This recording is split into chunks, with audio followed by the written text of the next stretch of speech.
60mm입니다. 특히 호남 동부와 영남 서부 내륙에는 최대 80mm 이상의 강한 소나기가 예상됩니다. 서울의 현재 기온은 31.6도입니다. 지금까지 성세정입니다. KBS.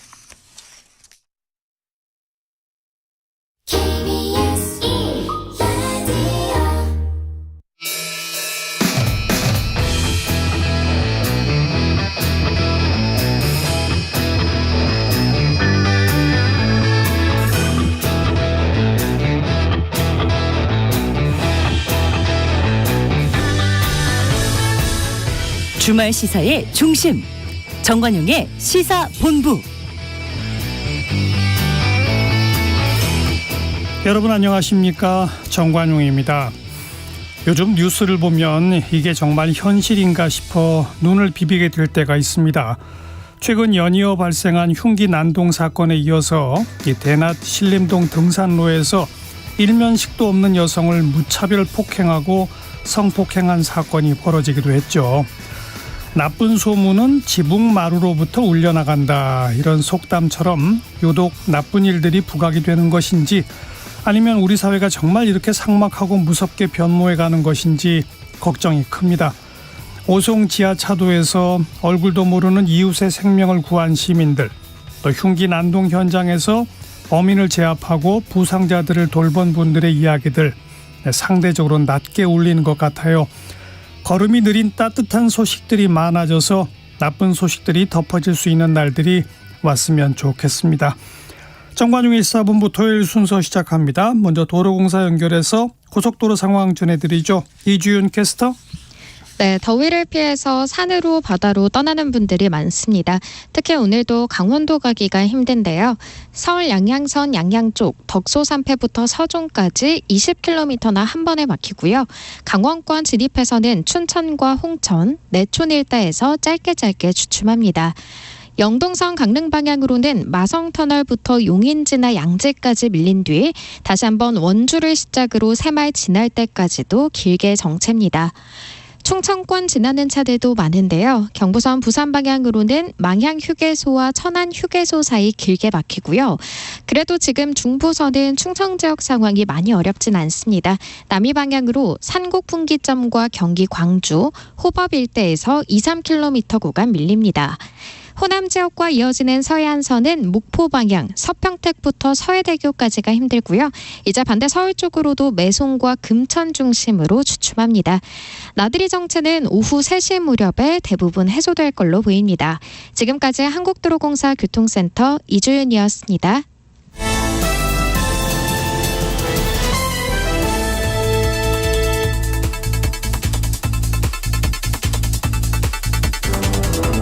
주간 뉴스 브리핑. 정치권 소식 종합 정리하는 토요일 주간 뉴스 브리핑입니다. 중앙일보 이창훈 기자, 어서 오세요. 예, 안녕하세요. 네, 한미일 3국 정상회의가 오늘 새벽에 마무리가 됐죠. 어떤 논의가 이루어졌고 이번에 발표된 합의문에는 어떤 내용이 담겼습니까? 네, 윤석열 대통령이 조 바이든 미국 대통령, 기시다 후미오 일본 총리와 함께 오늘 미국 대통령의 별장인 캠프 데이비드에서 처음으로 한미일 3국 정상회의를 가졌는데요. 새 정상은 이날 공동성명인 캠프 데이비드 정신 그리고 캠프 데이비드 원칙을 채택했습니다. 네. 캠프 데이비드 정신은 한미일 간 포괄적 협력 방안을 망라한 총론이고, 캠프 데이비드 원칙은 구체적인 협력 원칙을 담은 강론인데요. 인도 태평양 지역에서 벌어지는 안보 위협에 공동 대응하고 공급망과 신흥기술 등 경제 안보 분야에서 협력 강화에 초점을 맞춘 내용이 대거 담겼습니다. 또 한미일 간 협의에 대한 공약도 별도 문건으로 발표됐는데요. 북한의 핵미사일 위협은 물론하고 영내외 공동 위협이나 도전 상황이 발생할 경우 한미일 3국이 즉각적으로 공동 대응한다는 약속이 담겼습니다. 네, 이번 정상회의의 후속 조치로 또 각종 협의가 이어지죠. 경제 안보 분야에 어떤 협의들이 예정되고 있습니까? 네, 우선 3국 정상은 향후 한미일 정상회의를 1년에 최소 한 번 이상 개최하고 국가안보보좌관, 즉 우리나라로 안보실장, 그리고 외교, 국방, 산업장관 간 회의도 연례하기로 했다고 밝혔는데요. 또 삼국 정상은 인도 태평양 대화와 개발 정책 대화를 출범시켜서 아세안과 태평양 도서국에 대한 개발 협력과 인도적 지원 정책을 조율하기로 했습니다. 네. 그 외에 사이버 협력 실무 그룹, 경제 안보 대화, 해양 안보 협력 프레임워크, 공급망 조기 경보 시스템, 신흥 핵심 기술 공동 개발 프로젝트 등의 협의체를 신설해서 분야별 협의를 구체적으로 추진할 예정인데요. 이를 통해 3국 간 안보 공조와 경제 협력을 전례 없는 수준으로 끌어올린다는 방침입니다. 예. 그리고 안보 분야에서는 북한 핵 미사일 위협과 관련해 3국이 함께하는 방어훈련도 매년 실시하기로 했는데요. 최초로 3자 군사훈련을 연간 계획으로 정례해야 하고 안보 협력 범위를 우주안보까지 확대하기로 했습니다. 또 북한 미사일의 경보 정보 실시간 공유 메커니즘을 연내 가동해서 북한의 탄도미사일 탐지 추적 등 대응 능력도 강화합니다. 예. 그리고 한미일은 북한의 완전한 비핵화와 통일 한반도라는 명확한 목표 아래서 삼국 공조를 강화하고 북한의 불법 사이버 외화 수익 차단에도 협력하기로 했는데요. 또 북한 인권 문제와 경제 식량난, 납북자, 억류자, 국군 포로 문제 등에서도 한미일 고위급 차원의 협력을 강화하는 방안이 발표됐는데 특히 북한의 억류 중인 국군 포로 문제 해결을 위한 공조는 정상 차원에서 이번이 처음 발표된 것입니다. 네. 이번 정상회담 결과에 대한 각국 정상들의 평가는 어땠습니까? 예, 우선 윤 대통령은 공동 기자회견에서 3국이 힘을 합쳤을 때 자유, 평화, 번영에 기여할 수 있고 그것이 3국과 3국 국민의 이익이라면서 자유와 인권, 법치에 기반한 가치연대라고 평가했는데요. 또 후쿠시마 오염수 방류 문제도 언급하면서 회의 의제는 아니지만 3국 국민을 비롯한 모든 인류의 건강과 안전이 최우선으로 고려돼야 한다고 재차 강조했습니다. 예. 그리고 공동 기자회견에서는 중국을 겨냥한 대목도 좀 적지 않았는데요. 3국 정상은 공동선언문에서 남중국해서의 중화인민공화국에 의한 불법적 해상 영유권 주장을 뒷받침하고 위험하고 공격적인 행동과 관련하여 일방적인 현상 변경 시도에 강하게 반대한다라고 직접 중국 이름을 거론했는데요. 세종상이 중국을 직접 거론하면서 비판한 것은 이번이 처음입니다.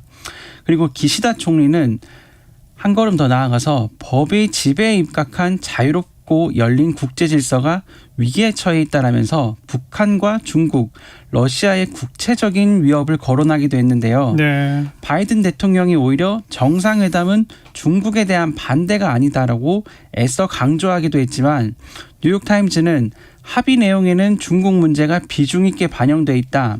한미일 정상회의가 중국을 제외한 공급망 확립과 새 기술이 중국 군부의 손에 들어가지 않도록 막는 방법에 초점이 있다라고 평가하기도 했습니다. 예. 이 3국 정상회담 결과에 대한 분석은 잠시 후 1시 관련 전문가 연결해서 조금 더 자세히 들어보도록 하고요. 자, 민주당 이재명 대표 백현동 개발사업 특혜 의혹 사건으로 검찰 소환 조사 받았죠? 예, 백현동 개발 특혜 의혹 사건의 최종 결정권자로 지목된 민주당 이재명 대표가 지난 17일 서울중앙지검에 피의자 신분으로 출석했는데요. 위례 대장동 개발 특혜와 성남FC 후원금 의혹으로 지난 1월에서 2월 검찰에 출석한 뒤 이번이 네 번째 출석이었습니다. 그렇죠. 백현동 의혹은 이 대표가 성남시장으로 재직하던 2014년에서 2015년 분당구 백현동의 옛 한국식품연구원 부지에 아파트를 짓는 과정에서 성남시 관계자들이 민간업자에게 각종 특혜를 몰아줘 시에 손해를 끼쳤다는 내용인데요. 검찰은 이재명 대표 등 성남시 수뇌부가 2006년 성남시장 선거 당시 선거대책본부장을 지낸 이 대표의 최측근인 김인섭 전 한국하우징기술 대표의 로비를 받아서 민간업자에게 이 같은 특혜를 제공했다고 의심하고 있습니다. 예. 13시간 동안 이어진 검찰 조사에서 이 대표는 앞서 제출한 서면 진술서로 입장을 대신하며 진술을 거부하기도 했지만 구체적인 로비 정황을 검찰이 들이밀자 처음 듣는 소리라며 강하게 항의하기도 했는데요. 또 자신의 과거 검사 사칭 공직선거법 위반 재판에서 위증을 교사했다는 의혹에 대해서는 상세히 설명하면서 적극적으로 해명한 것으로 전해졌습니다. 그리고 이 대표는 검찰 출석에 앞서 자신의 지지자들 앞에서 14분가량 총 1,900자 분량의 입장문을 읽기도 했는데요. 이 대표는 정권의 무도한 폭력과 억압도 반드시 심판받고 대가를 치를 것이라며 자신을 겨냥한 수사가 정치 수사라고 강하게 비판했습니다. 네. 이재명 대표에 대한 구속영장 청구 그 시점을 두고 또 한동훈 장관과 장외 설전도 있었죠? 예, 이재명 대표가 검찰 출석 전에 밝힌 입장문에서 회기 중 영장을 청구해 분열과 갈등을 노리는 꼼수를 포기하고 당당하게 비회기 때 청구하라. 말도 안 되는 조작 수사로 구속영장을 청구하면 제발로 출석해 심사받겠다고 말하면서 9월 정기국회 전에 영장을 청구하면 법원의 실질심사를 받겠다고 밝혔는데요. 예. 이는 체포동의안 표결에 대한 부담을 덜면서 동시에 영장심사를 받겠다던 자신의 교섭단체 대표연설을 약속을 재차 강조한 것입니다. 하지만 이를 두고 한동훈 법무부 장관이 반박하면서 설전이 있었는데요. 한 장관은 피의자가 마치 식당을 예약하듯이 요구한다. 피의자가 자기를 언제 구속해달라고 요구하는 건 누가 봐도 비정상적인 일이다. 입으로는 특권을 포기한다고 말하지 않았나? 그런데 희한한 특별 대접 요구가 참 많은 것 같다고 공개적으로 비판했습니다. 네. 검찰이 이재명 대표 희망대로 비회기 중에 구속영장을 청구할 수 있을까요? 이 시점을 두고 지금 유불리가 엇갈리나 봐요. 예, 검찰은 수원지검에서 진행 중인 쌍방울 그룹의 대북 송금 의혹 사건을 백현동 개발 특혜 의혹 사건과 묶어서 영장을 청구하는 방안을 검토 중인데요. 현재로서는 이 대표가 최소 한 차례는 수원지검에도 출석을 해야 해서 영장 청구 시점은 본회의가 열리는 9월로 넘어갈 공산이 커 보이는데요. 지난 대장동 성남FC 후원금 의혹 사건에서도 이 대표의 검찰 출석 후에 실제 구속영장 청구까지는 열흘 가까이 걸렸던 만큼 만약 이 대표가 빨라야 8월 말에 아마 수원지검에 출석하게 된다면 아마 영장 청구 시점은 9월 초로 밀릴 수밖에 없을 것으로 보입니다. 그리고 민주당 내부에서는 친명계를 중심으로 체포동의안이 본회의에 올라오면 부결 투표를 할 것이라는 의견도 나오는데요. 향후 체포동의안 표결을 앞두고 친명과 비명계 사이에서 내용이 다시 불거질 수도 있어 보입니다. 친명계인 박찬대 의원은 정당한 영장 청구라고 인정하지 않기 때문에 아주 당당하게 부결표를 던질 것이라고 공개적으로 의견을 밝히기도 했습니다. 네. 그 잼버리 스카우트 대회 파행 진상 규명을 위해서 감사원이 이제 본격 감사에 나서죠? 예. 감사원이 지난 16일 2023 세계 스카우트 잼버리 파행 사태의 책임 소재를 가리기 위한 감사에 착수했는데요. 감사원은 내부 절차를 거치는 대로 신속하게 실질 감사에 착수할 예정이라고 밝혔습니다.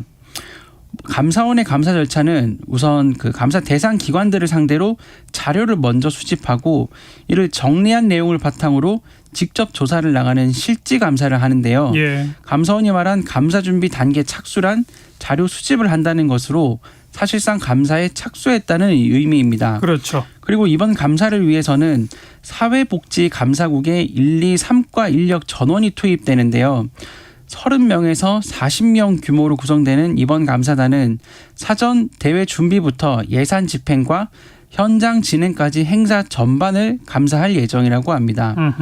그리고 잼버리 대회 파행과 그리고 여름 폭우 등에 관련된 현안 질의가 예정됐던 국회 행정안전위원회는 지난 16일 여야가 김관영 전북지사의 출석을 두고 대치하면서 파행됐는데요. 민주당은 대회 파행 운영으로 국격을 추락시킨 정부와 여당이 전 정부와 전북도에 모든 책임을 떠넘기고 있다라며 국정조사를 통해 잼버리 사태의 진상을 철저히 밝히고 준엄하게 책임을 묻겠다라고 맞섰습니다. 네. 윤 대통령 취임 후 두 번째 광복절, 이 광복절 경축사의 내용을 두고 상당히 평가가 엇갈리고 있죠? 예. 윤석열 대통령이 지난 15일 이화여대 대강당에서 열린 제78주년 광복절 경축사에서 공산 전체주의를 맹종하며 조작 선동으로 여론을 왜곡하고 사회를 교란하는 반국가 세력들이 여전히 활개치고 있다. 공산 전체주의 세력, 그 맹종 세력, 추종 세력들에게 속거나 굴복해서는 안 된다라고 강조했는데요.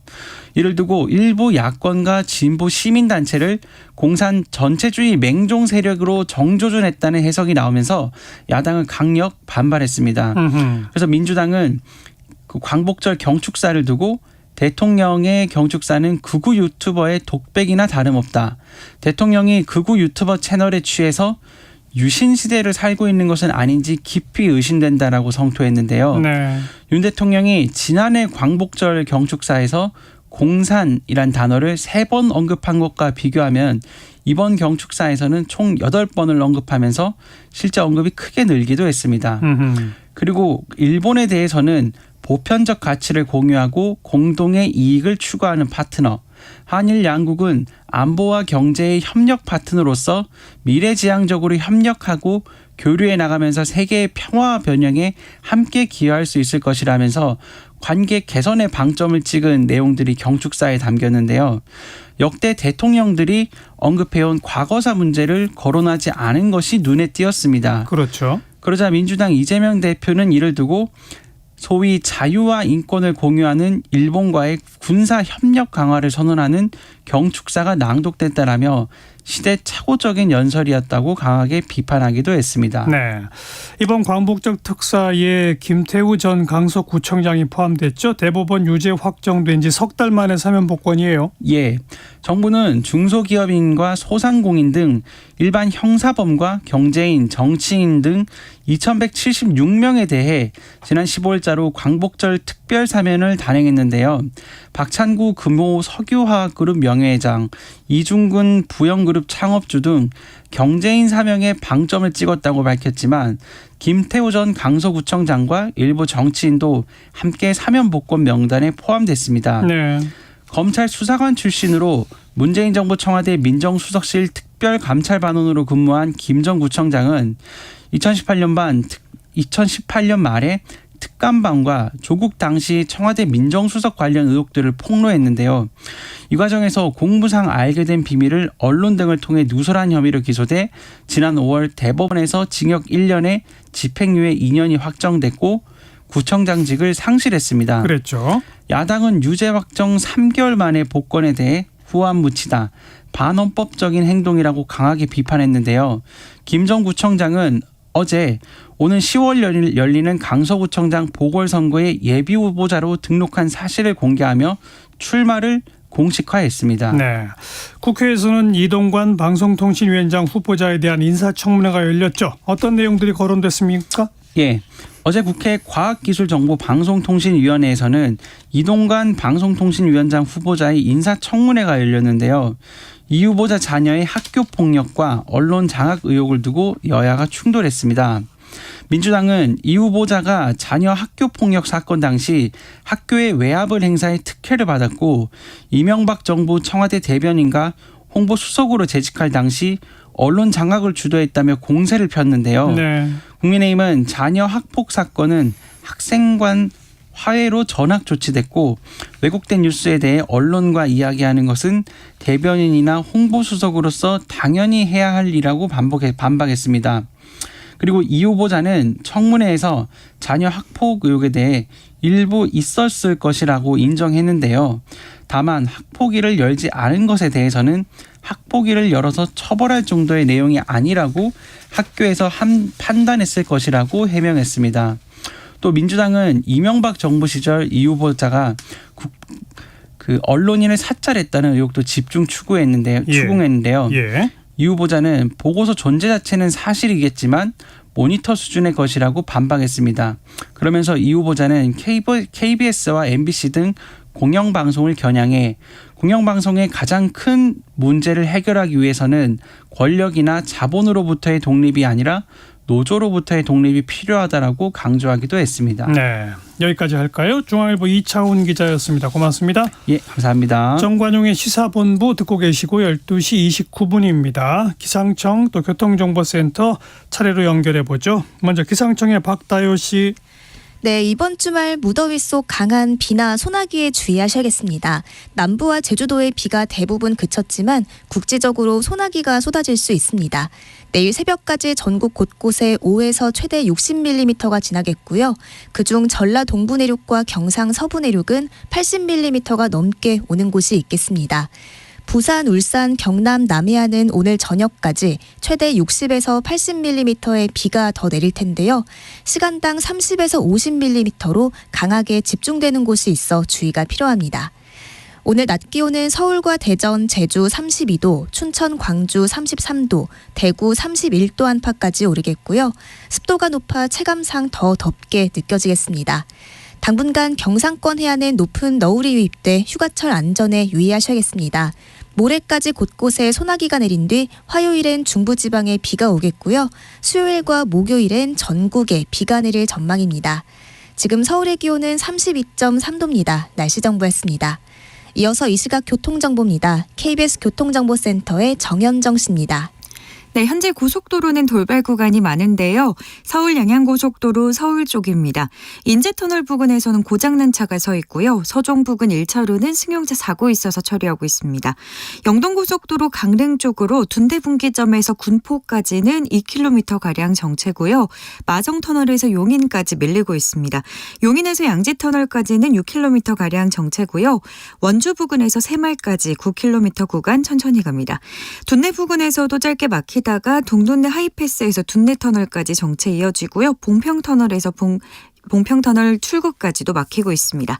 오늘 서울 시내 집회 소식이 많습니다. 먼저 세종대로 광화문 방면 숭례문에서 시청교차로 사이 전면 통제되고 있고요. 반대 방면 차로를 나누어서 통행하고 있으니까요. 도로 이용에 참고하시고요.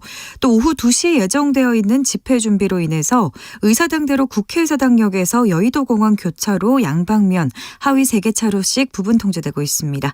한편 대학로 차 없는 거리 행사로 인해서 대학로 해화역 1번 출구에서 서울대병원 입구 사이는 양방면 전면 통제되고 있습니다. 미리 우회하시기 바랍니다.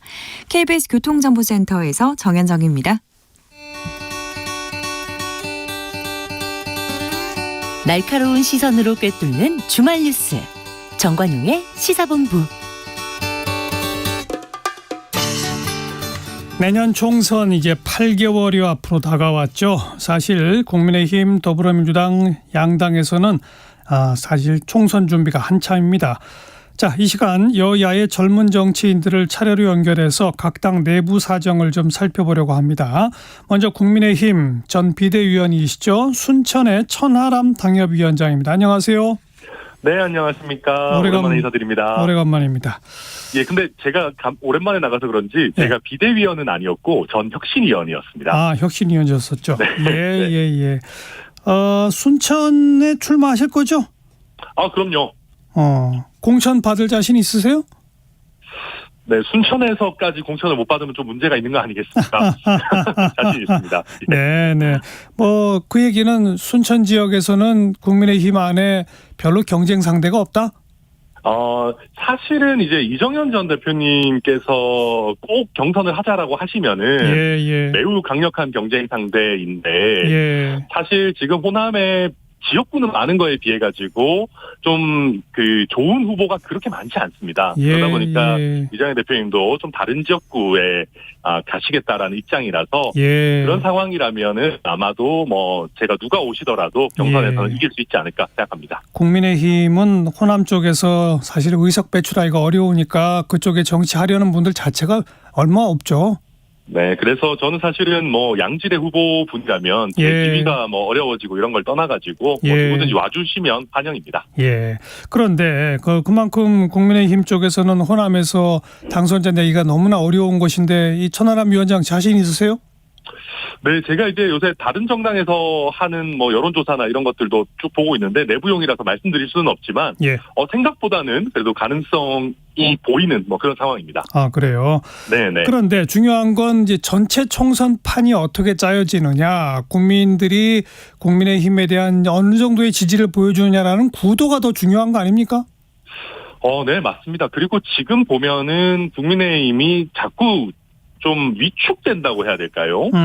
이게 호남이라든지 뭐 수도권의 경합 지역이라든지 이런 데는 이제 국민의힘이 뭔가 좀 중도 확장적으로 가야지만 예. 당선 가능성이 올라오거든요. 예. 근데 그걸 제일 피부로 체감하는 데가 아마 호남일 겁니다. 그렇죠. 근데 지금 대통령실의 메시지라든지 아니면은 요새 보면 또 무슨 국민의힘의 사무총장이 나와가지고 뭐 거의 일치 단결해야 된다. 뭐 예. 배에 구멍 내는 사람, 뭐 노 반대로 걷는 사람 나가야 된다. 이런 식으로 이제 우리 스펙트럼을 스스로 좁히고 있는 예. 추세다 보니까 예. 지금 이제 확장이 필요한 지역에서는 사실 쉽지 않은 게 사실입니다. 그 오래전부터 수도권 위기론이 국민의힘 안에서 여러 정치인들의 뭐 입을 통해 나오지 않았습니까?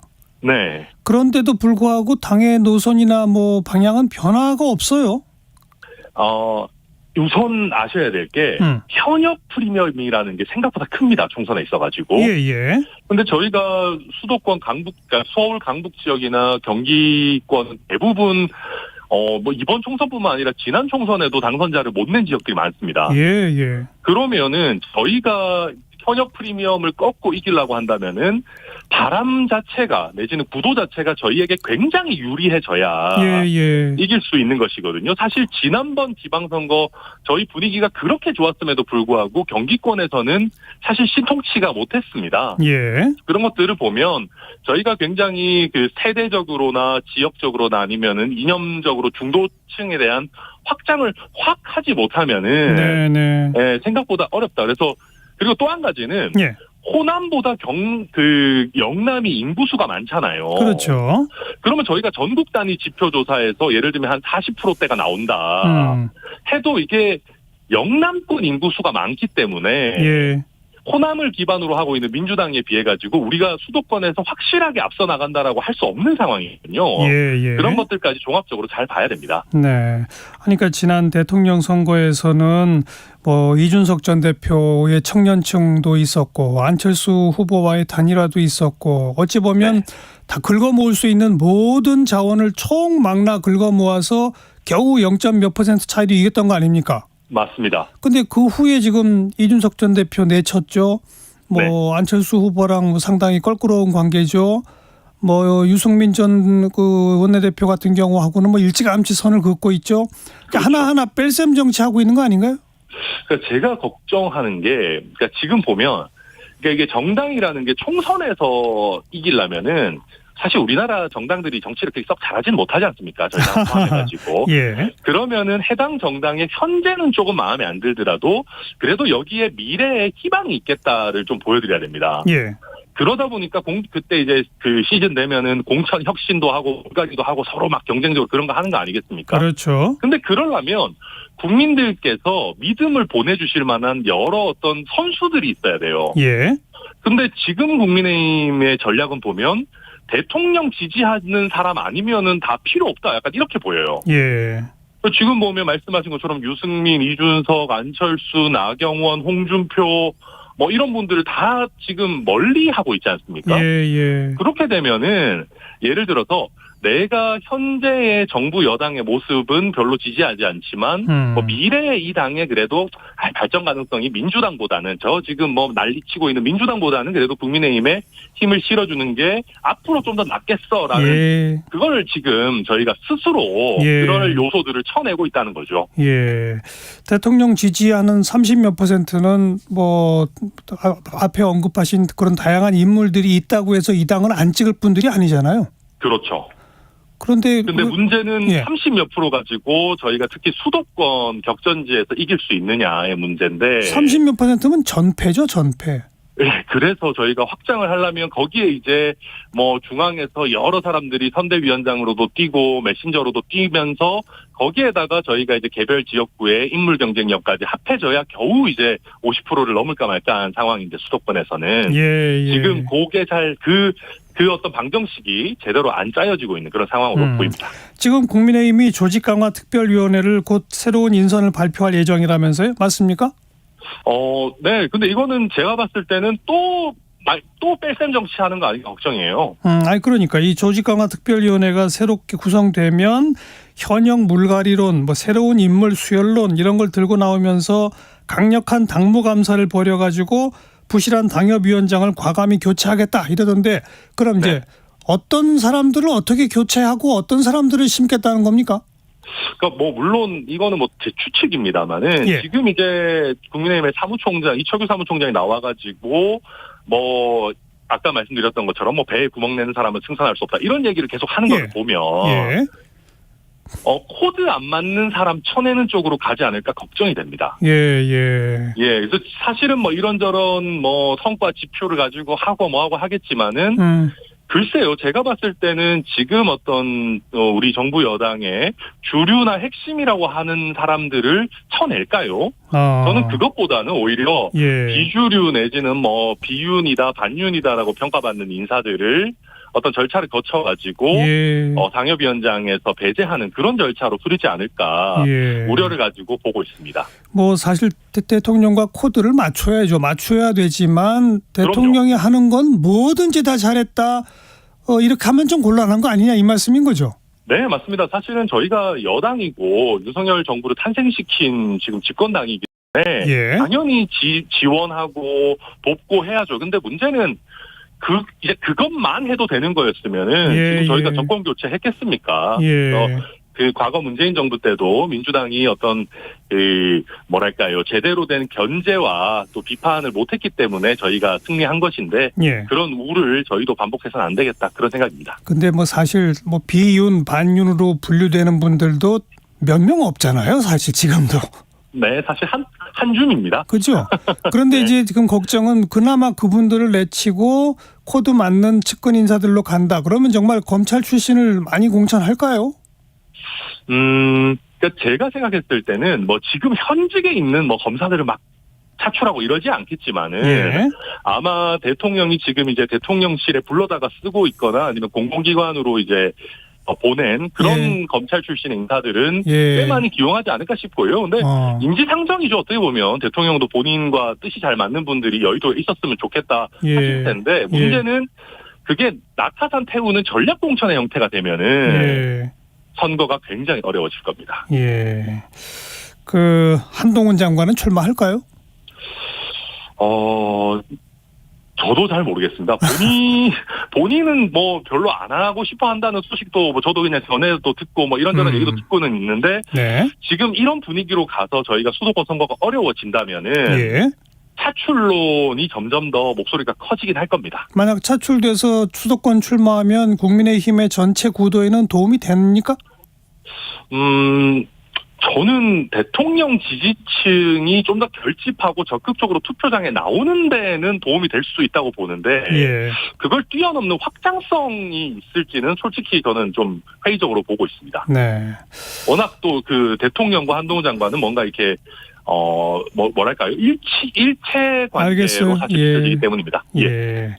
그 아까도 언급하셨던 유승민 전 원내대표 또 이준석 전 대표 공천 받을까요?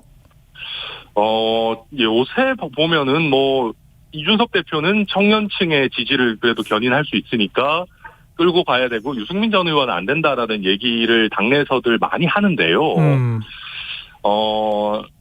제가 봤을 때는 둘 다 만약에 공천을 한 명이라도 안 하면은 그 자체가 사실 마이너스가 크게 될 겁니다. 제가 앞서 말씀드렸듯이 여러 선수들을 너무 잘라내는 형태로 가기 때문에 두 분 다 중량감이 있는 인사들이라 그렇습니다. 자, 마지막 질문인데 10월에 이제 강서구청장 보궐선거가 열리는데 이번에 사면된 전 구청장이 예비 후보 등록했습니다. 이거 공천 줘야 합니까? 하지 말아야 합니까? 주면 안 되죠. 이런 거는 다 그냥 입장을 바꿔서 봐야 되는데요. 민주당에서 의인으로 추앙받는 사람이 뭐 이런 식으로 대법원 판결을 받아가지고 바로 사면돼서 다시 출마한다. 저희가 박수 쳤겠습니까? 그렇지 않기 때문에 역지사지해서 우리가 박수 칠 일이 아니라면은 해서는 안 됩니다. 알겠습니다.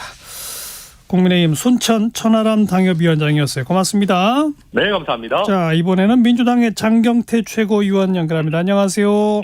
네, 안녕하세요. 장경태입니다. 네, 동대문 을 지역구 의원이시죠? 네, 그렇습니다. 이번에 또 출마하실 거고 또 수성 자신 있으십니까? 뭐 자신 있다고는 할 수는 없지만 늘 항상 주민들께서 어떤 불편함을 갖고 계신지 또 항상 섬김하는 마음으로 열심히 노력하고 있습니다. 네. 수도권 민심 뭐 국민의힘에서는 지금 수도권에 비상이다, 난리 났다 이런 얘기까지 나오던데 그럼 민주당은 좀 여유만만한가요? 어떤가요? 아니요, 전혀요. 이 선거는 항상 정말 간절하고 절박하게 해야 된다는 생각을 하고요. 예. 아마도 수도권에서 이 여러 우려가 나오는 이유는 수도권뿐만 아니라 지금 전국적으로 여러 가지 경제 상황이 악화되고 있기 때문에 예. 이 코로나 위기를 극복했는데도 전혀 경제를 지금 더 나아지게 하지 못하고 있거든요. 예. 아마 윤석열 정부가 이 부분은 정말 뼈아프게 본인들도 고민하셔야 될 것 같고요. 여러 지금 뭐 오송 참사라든지 잼버리 문제라든지 양평고속도로라든지 예. 이 여러 가지 이 정권 내의 어떤 실세들의 문제뿐만 아니라 예. 여러 뭐 정말 이 어떤 공직기강에 대한 부분부터 여러 문제들이 좀 분출되고 있기 때문에 예. 이런 부분을 과연 좀 더 책임감 있게 국정 운영을 할 수 있을지 참 의문이 듭니다. 네. 조금 아까 이제 국민의힘에서도 천하람 당협위원장과 이야기를 나누면서 선거는 어차피 이 자원 저 자원 다 긁어모아 확장성을 가져야 이긴다 이런 말을 한 적이 있는데 지금 더불어민주당도 이른바 뭐 개딸들이니 뭐니 해서 핵심 강성 지지층 쪽으로 너무 끌려간다는 얘기가 많이 나오고 있는데 어떻게 생각하십니까? 저는 뭐 같은 양날의 이 날개로 날아야 된다는 주의인데요. 예. 당연히 확장성을 가지고 보다 더 많은 국민께 더 낮은 자세로 가까이 다가가기 위한 노력도 매우 중요합니다만 예. 어찌되었건 저희를 그동안 지지해 주셨던 또 성원해 주셨던 분들에게 그 성원에 보답하는 것도 정치인의 당연한 자세라고 생각합니다. 예. 그렇기 때문에 함께 모두 힘을 모아갈 수 있는 정말 소위 민심과 당심을 일치시킬 수 있는 그럴 때야만이 선거를 승리할 수 있다고 보고 있습니다. 네, 그건 맞는 말씀인데 핵심 지지층의 성원에 보답하고자 하는 행동이 중도 확장성을 방해하는 경우가 종종 벌어지지 않습니까? 그거 어떻게 보세요? 저는 뭐 정말 소수 일부의 어떤 요구도 있을 수 있지만, 예. 정말 많은 다수의 그리고 당연히 상식적인 요구에 대해서 여러 가지 국민들께서 처음엔 좀 낯서실 수는 있다고 봅니다. 하지만 이런 충분히 설명하고 또 충분히 상식에 준하는 납득할 만한 여러 가지 제안과 노력이라면 예. 충분히 저는 당심과 민심은 크게 다르지 않다라고 그래요. 생각하고 있습니다. 그런데 이번에 조기 종료한 김은경 혁신위원회가 내놓은 혁신안의 핵심이 당 지도부 선출할 때 대의원표 없애는 뭐 이런 쪽으로 흐르니까 이건 전 국민적 관심도 아니고 이재명 대표한테만 유리한 제도 아니냐? 왜 이런 걸 혁신안이라고 내느냐라는 목소리가 나오는데 어떻게 판단하세요?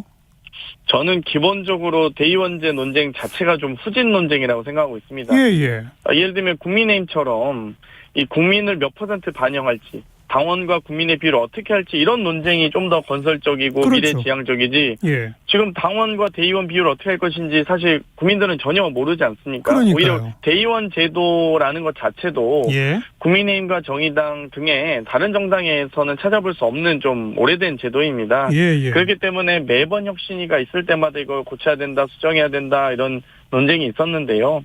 마치 국민들께서는 유기농 우유를 드시고 싶으신데 우유 분말을 몇 % 비율로 섞느냐 이거 가지고 논쟁하면 국민들께서 어떻게 보시겠습니까? 그러니까 예. 저는 우리가 좀 후진적인 이 제도가 있다면 좀 더 빠르게 개정과 개선을 하는 과정도 있어야 되고요. 예. 또 여러 가지 이 어떤 구성원들의 이 여러 합의를 이뤄가는 모습이 보일 때, 소위 정치력을 보일 때 국민들께서 더 지지하고 또 선진 정당의 모델로 나아갈 수 있다고 보고요. 예. 이런 이 왜곡된 의사결정에 대해서는 당연히 빠르게 개선하는 것이 또 국민께 더 가까이 다가갈 수 있는 지름길이라고 생각하고 있습니다. 근데 그 돈봉투 전당대회 돈봉투 의혹 사건 그다음에 김남국 의원 코인 사건 이런 게 터져가지고 당이 아주 크게 흔들릴 때 그나마 좀 반전 카드로 혁신위원회를 들고 나왔는데 결국은 혁신위원회 그 지지부진한 바람에 그 상당히 중요한 시간만 다 허비해버린 거 아닌가요? 당 입장에서는?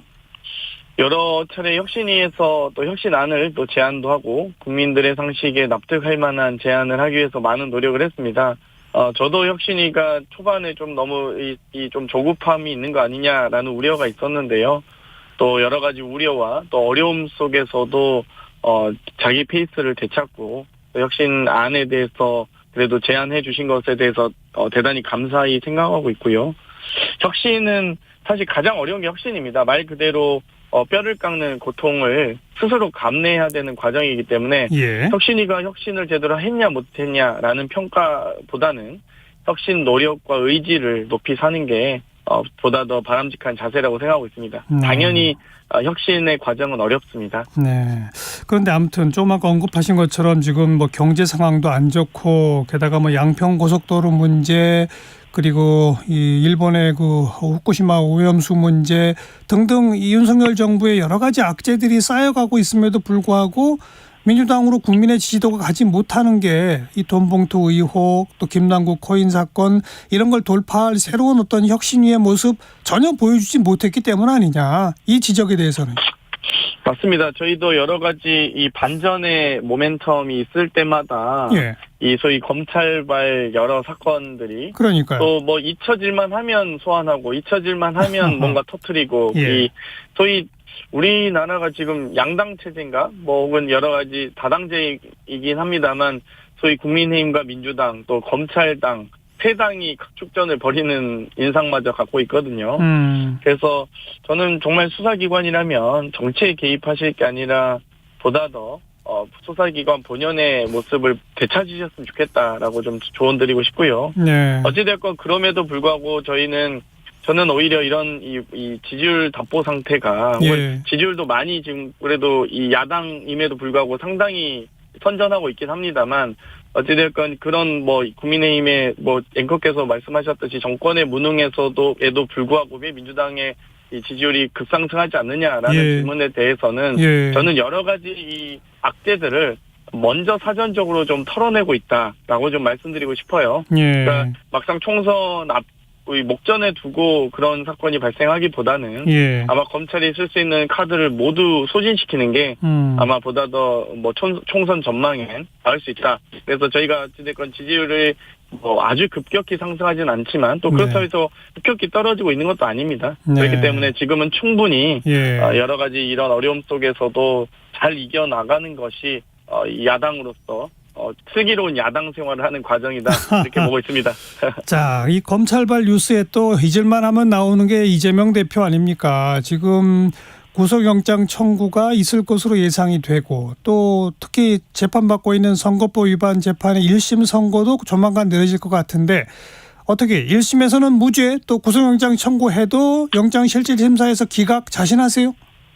예, 그렇습니다. 저는 저희가 참 이제는 뭐 검찰의 영장 청구권을 보호하기 위해서 오히려 보장해주기 위해서 노력한다라는 느낌도 받는데요. 예. 저희가 제발 부탁하고 있습니다. 비회기 중에 하시라. 저희가 이번 8월 국회도 이사 일정이 합의가 잘 안 됐던 게 국민의힘에서는 최대한 회기를 길게 잡으려고 노력하고 있거든요. 저희는 한 일주일이라도 잡자. 나머지 기간 충분히 드릴 테니 충분히 검찰이 어차피 영장 칠 거 아니냐.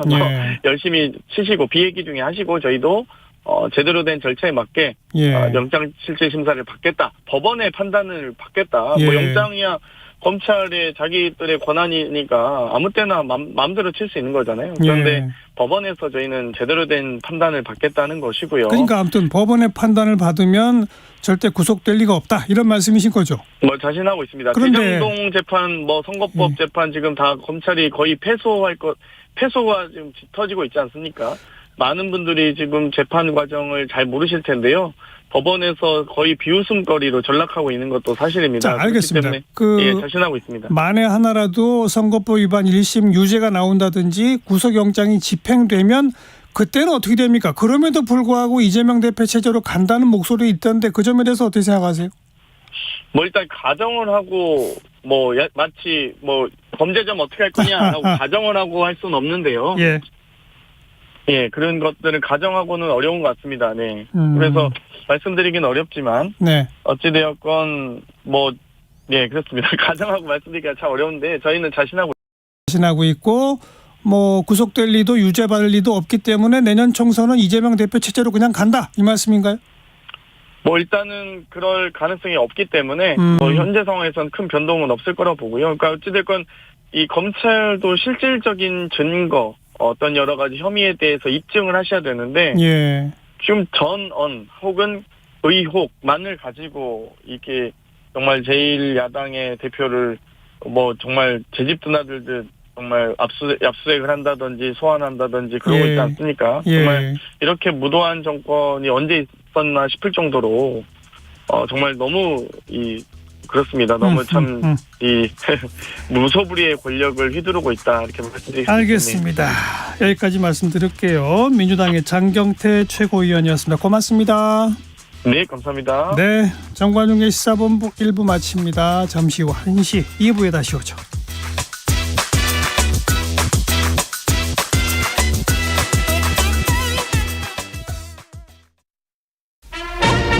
안녕하십니까? 오는 8월 23일 오후 2시 공습 대비 민방위 훈련을 실시합니다. 공습 경보 사이렌이 울리면 가까운 대피소로 대피하고 일부 통제 구간 운전 차량은 오른쪽에 정차한 후 라디오를 청취하시기 바랍니다. 적극적인 참여 부탁드립니다. 감사합니다.